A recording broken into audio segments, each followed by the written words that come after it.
single day. Hey YouTube, it's me Jasmine, and today will be my first ever telling you guys about my paranormal experience. Now I know that I only have 5 subscribers and I get a few views here and there, but I'm hopefully gonna be able to do a lot more content when I'm older. And saying that I'm only like 14, I'm not 100% know what I'm going to do, especially when it comes to social services, because there are boundaries I have to stick to. So today I'm going to talk about my paranormal experiences. Now, as a little kid, I've always, I'll go through okay, right? They're fine. But as I got older, I started to see a lot more paranormal activity happening to me, to within my homes and wherever I go.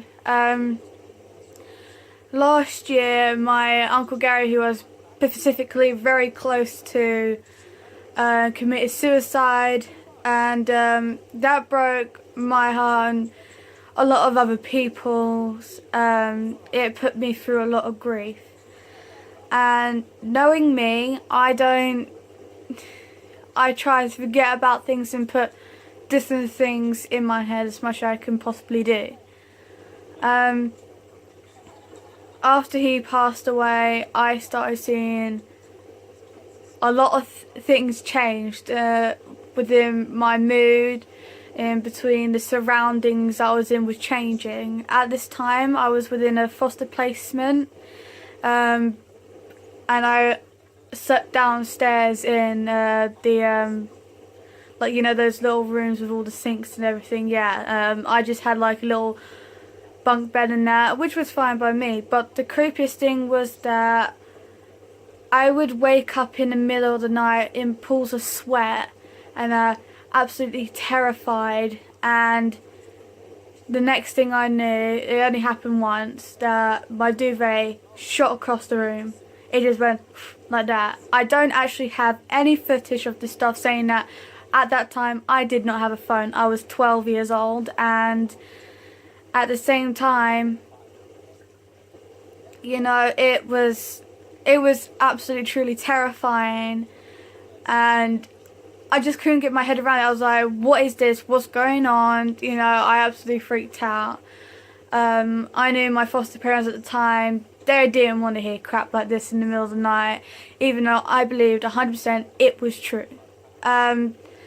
So yeah, that was creepiest thing. I then moved on from that placement into a residential placement, which is like group home, if you ever heard of Tracy Beaker, except from it's a million times worse, where a lot of crap goes on in residential placements. I was only in there because there was no foster placement for me at that time, and luckily I ended up there for a whole bloody year, which was not fun. But besides that, sorry, I heard something. Just my imagination. I got into this new placement, and there was another girl there. I can't say her name because of rules, and let's just call her Beatrice. Let's call her Beatrice, and she was a big believer in paranormal stuff as well. She would be easily terrified, and because of my experiences at the time, I did not want to tell her anything, just in case she got scared, or I'm actually terrifying her so much that she would get night terrors or something like that. I don't know, but I did not want her to hear about the stuff that was going on with me. I started after, it was around about a couple months after my Uncle Gary died, I started seeing him at night, and I had like this little wheelchair and a desk where I would do my homework and stuff like that, and he would be sitting on that chair thingy spinning around. Well, sometimes it would spin around. I just kind of looked at him like, you're dead, right? Like, I was so confused. Like, I didn't know what was going on. I was like, this is not right. And his appearance at that time was a broken neck from where he's been had, so he was like kind of like this, like lopsided, and also he was kind of like, he had like black eyes, he was quite grey white sort of looked. He had that jacket he always wore, and his jeans and his like polo shirt sort of thing. He was bald like he normally is, and yeah, he was pretty scary looking. And as a little kid, from knowing and growing up with him, I would not expect him to ever look like that in my whole entire life. Yeah, so that was like the first experience. He would literally watch me sleep. He watched me sleep, and that was the most craziest thing ever. Because I am only his niece. Why is he looking at me? Why is he bothering with me when he has, at that time, I thought he still was with Beth, which is my auntie. Why wasn't he like looking after her or his kids and that? And like, I just didn't know why he would bother with me. After a couple like weeks, he then began to spoke. At this time, I did suffer from depression because of traumatic past and stuff like that. And he started saying stuff to me in my head, saying, "Die, come join me in the afterworld, be with me, die, there's no purpose on earth," and stuff like that. It scared the living shits out of me. Like, I had to go to my therapist, like, saying, what the fuck is going on, basically. Sorry for my language. I was really like, what the hell is going on? This is not normal. Why is my Uncle Gary coming up to me in the middle of the night, sitting on my wheelie chair, saying, "Die, you're better off in this paranormal universe"? One thing is, I want to wait till the time I'm supposed to die, because I got a lot more. I have so many plans for the future just to get away from what I'm going through right now.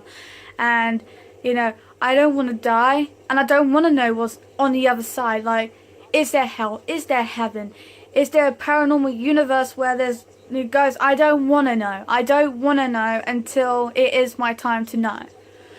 And, like, I was so freaked out. Like, I just didn't know. I felt like I was going crazy. I felt like, you know, should I be going to a mental hospital, you know? And I put myself out so much to social services, to my mom, to my dad, you know, saying, look, I'm seeing these things. This is not normal. Help me. Am I going crazy? Is this part of the grieving process? I don't know. He is so real, you know? It actually got to the point, like, where me and Gary started talking, like, just normally, like we used to do when we were younger.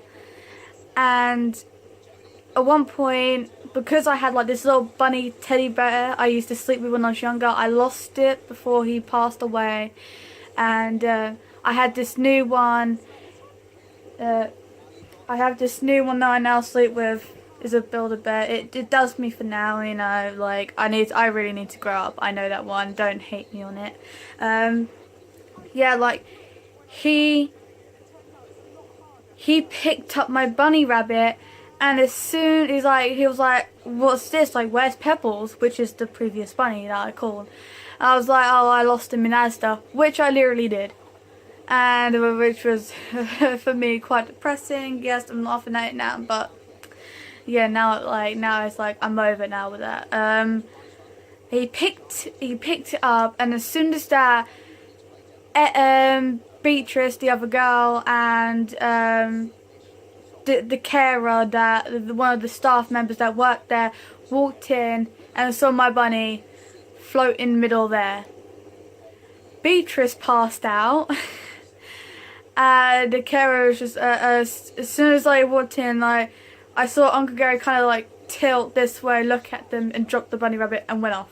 He ran. And yeah, that was like,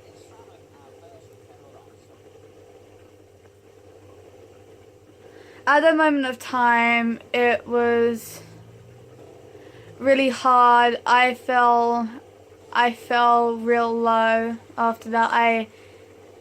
I just burst into tears, saying that I told you this is real. I told you this is happening. I'm not joking. he won't leave me. He's my uncle. I won't let him leave. I want him back. And like, I just for around about like 9 months while I was there, I would not leave my room. Like, I just sat there in darkness watching Glee.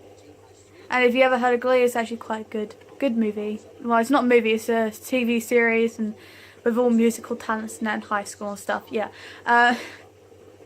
But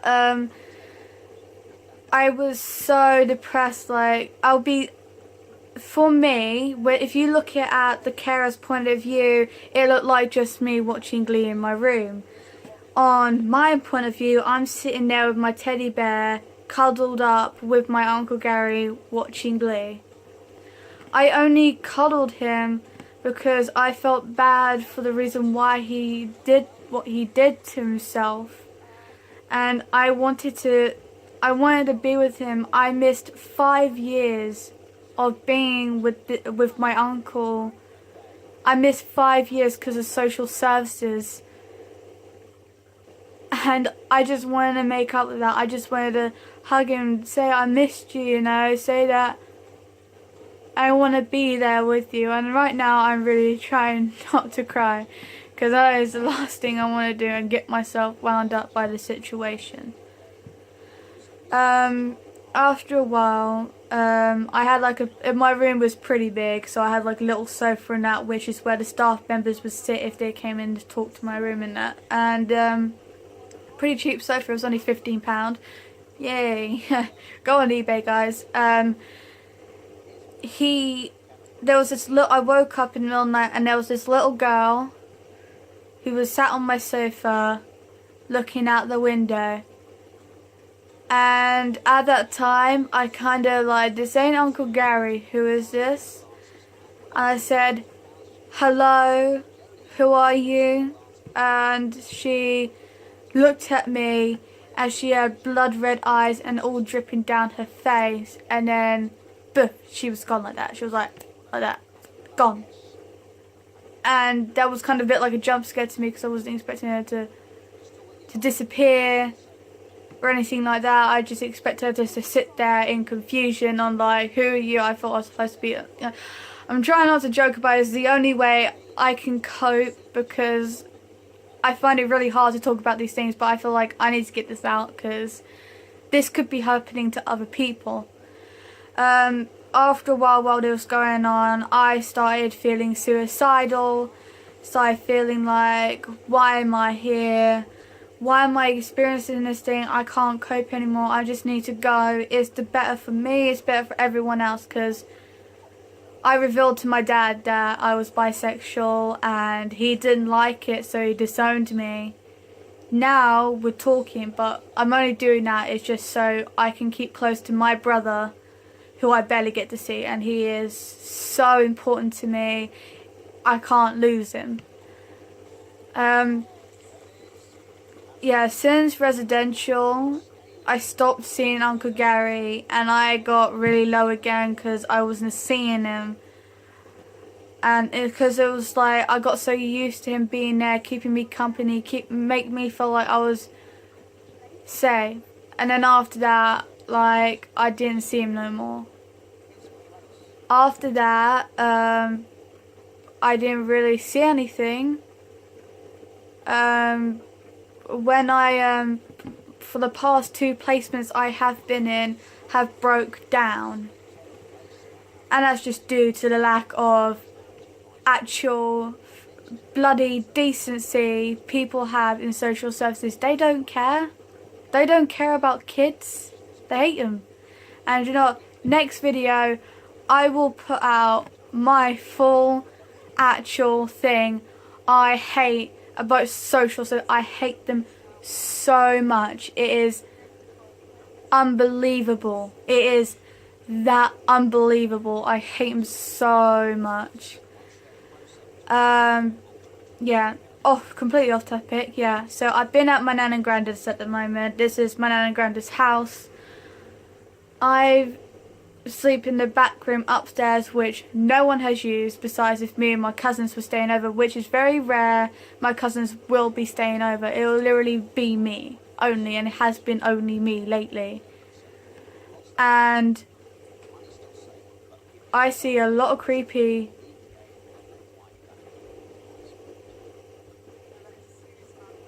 so I keep on hearing things. I keep on seeing things. Like, there's people standing by my door looking at me, and it creeps the shit out of me. It really does. And there's things behind me. I feel like I'm continuously being watched. Like, for a while, I actually used this technique for a whole week, reading the Bible before I go to bed, because that's the only way I felt safe. I had to sorry, that just cut off for a second there.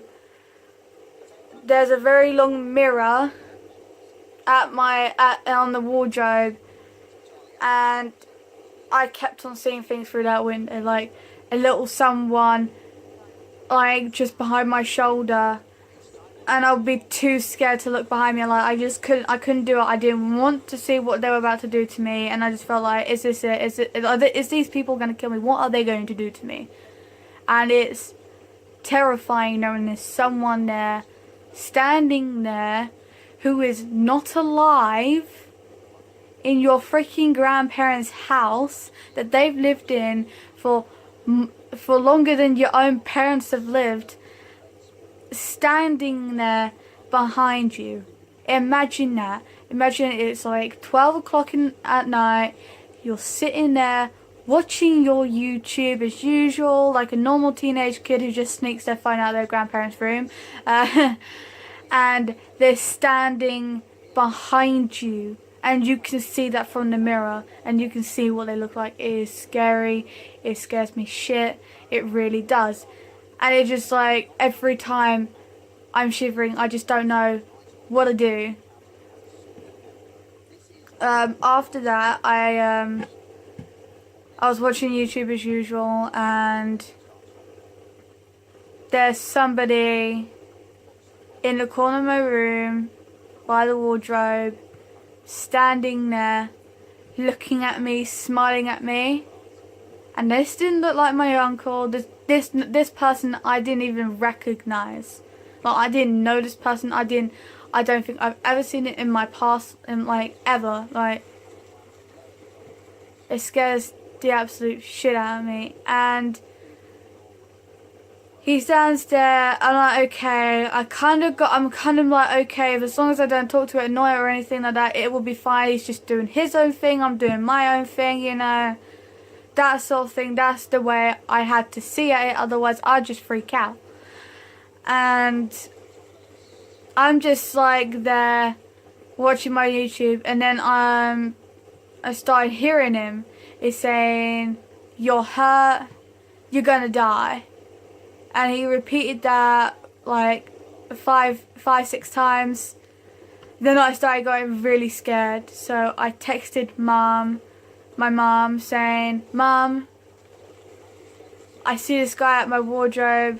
He's looking at me, staring at me, smiling, saying, 'I'm hurt, I'm going to die.'" And that's when things like, Mom's like, "What do you expect me to do?" I was like, "I don't know, I just need someone to talk to right now, because there's a freaking immortal person standing at the end of my room by my wardrobe telling me I'm going to die." And like, I know I'm going to die eventually at one point, but it's just the fact that someone who is dead, who's not even on this earth, telling me that I'm going to die. Whether that means like in a week or so, whether that means next month or in 20 years time, I don't know. And it just scares the living crap out of me. After a while, he starts saying, "I'm going to kill you." And that's when I start going to my mum. "I am freaking dead serious about this. I'm not joking. I can't wake up my grandparents. My grandparents ain't going to do anything about it. You know, I told them I need to call 999. There is no way that I'm just going to sit there that someone who's not even on this earth telling me they're gonna kill me. They're saying to me, you're hurt, you're gonna die. Then they're saying they're going to kill me. In my head, that don't make sense. It don't make sense to me. I don't know who this person is, what my family, like, whether they have history with my family or not. You know, have I ever done anything? I don't know. But they're at the end of my bed telling me they're gonna kill me. And I'm texting my mum this, and then he moves slowly behind me, and he's reading what I am sending to my mum. And I said to my mum, he's watching. And she's like, what? I said, he's watching. And she's like, I don't know what to do. She is confused as well. I don't know what to do. And I say to him, he knows we're talking about him. He knows we're talking about him. And like, it's just like gone to the point, like, oh my god. And my mum then after that starts treating it if I'm pranking her, and then I'm telling her I'm not messing around. I don't mess around with this crap. And I just didn't know what to do. She's treating it like a joke when it's not, you know.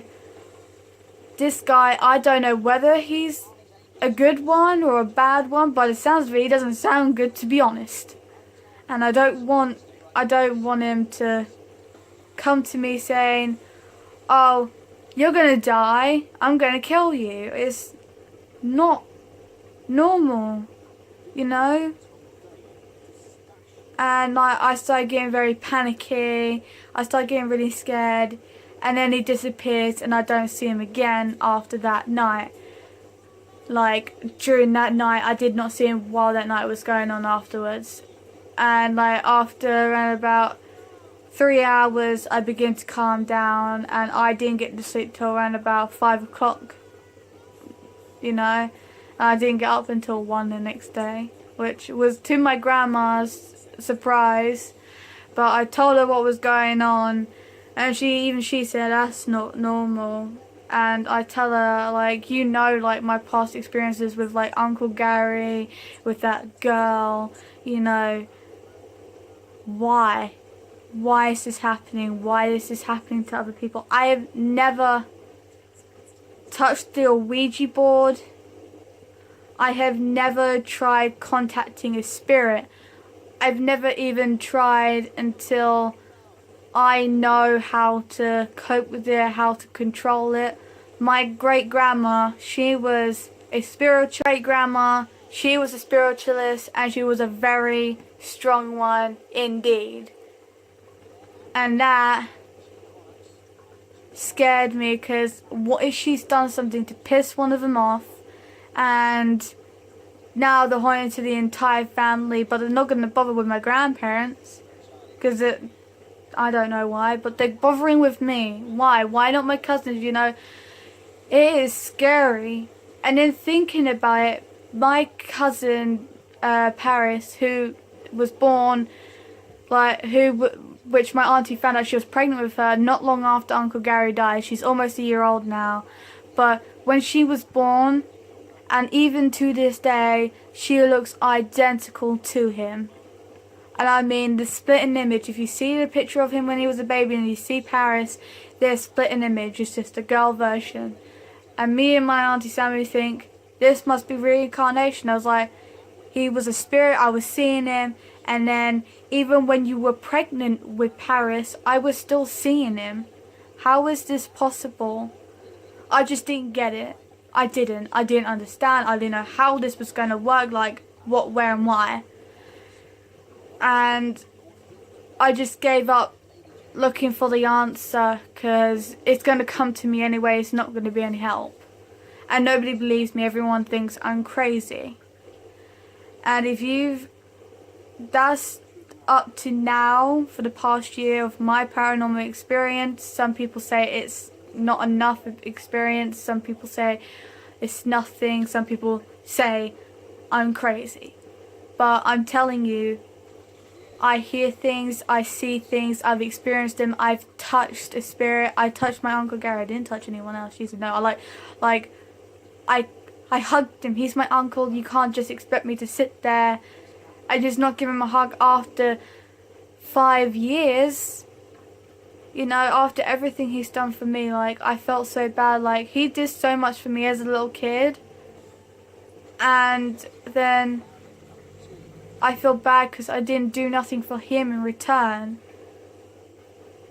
And most people say spirits that are still on Earth are trapped here because they have some unfinished business to do.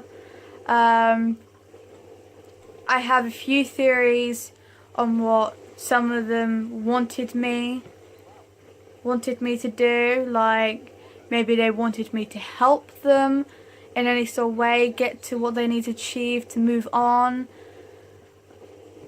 But I don't know, and I won't know until I move to LA and do the Ouija board and I know what I'm doing. Right, besides that, thanks for watching my video and thank you for seeing my point of view. If you want to check out any more paranormal stuff for Ouija board, my favourite YouTuber to go for that is Colby Brock and Sam Goldbuck. I'm not sure if I'm saying your surname right, Sam. I'm very sorry. You know, people get my surname wrong sometimes because it's Spalding and people say Spalding. I'm like, it's not Spalding. Spalding isn't, the L ain't even after the P. You know, that sounded weird. But yeah, thanks for watching my video. Please go subscribe to Colby Brock and Sam, and also to both of their channels, because they're amazing people. They mean everything to me. Like, they're huge. They are absolutely hilarious. I love their pranks. I love their vlogs. Even Brennan, don't forget about Brennan Taylor, Aaron Doe, Jake Weber, Elton Castee. Go to all of those, you know. Oh, don't forget Corey Shear. You cannot forget. If you ever living in LA and you go and ask him, hey, let's go and do some weird spiritual crap, don't ask Corey, because he will just say nope, I'm not doing it, because he's scared. And do you know, to be honest, I don't blame him after the Suicide Bridge video about last year or something. Yeah, where his basically something that was not there chucked his blanket across the room, not across the room, across where the hell they were, and that was me at one point as well. So to be honest, I would be the same as him and be like, fuck that, no. Yeah, so please subscribe to them. Don't forget to subscribe to my channel. Don't forget about Daz Black. I am literally shouting out every YouTuber right now. So here are the list of people you should follow. Mike Fox. I think if you're watching this and you're at least 13 and over, subscribe to Mike Fox, because he swears a little bit. You know, and I don't think it's appropriate for children under the age of 13. Please subscribe to Mike Fox, to Daz Black, or his Daz Games channel, Corey Shear, Aaron Doe, Jake Weber, Colby Brock, Sam Goldbuck.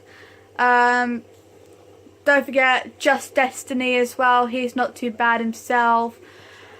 And yeah, this is my shout out to you guys.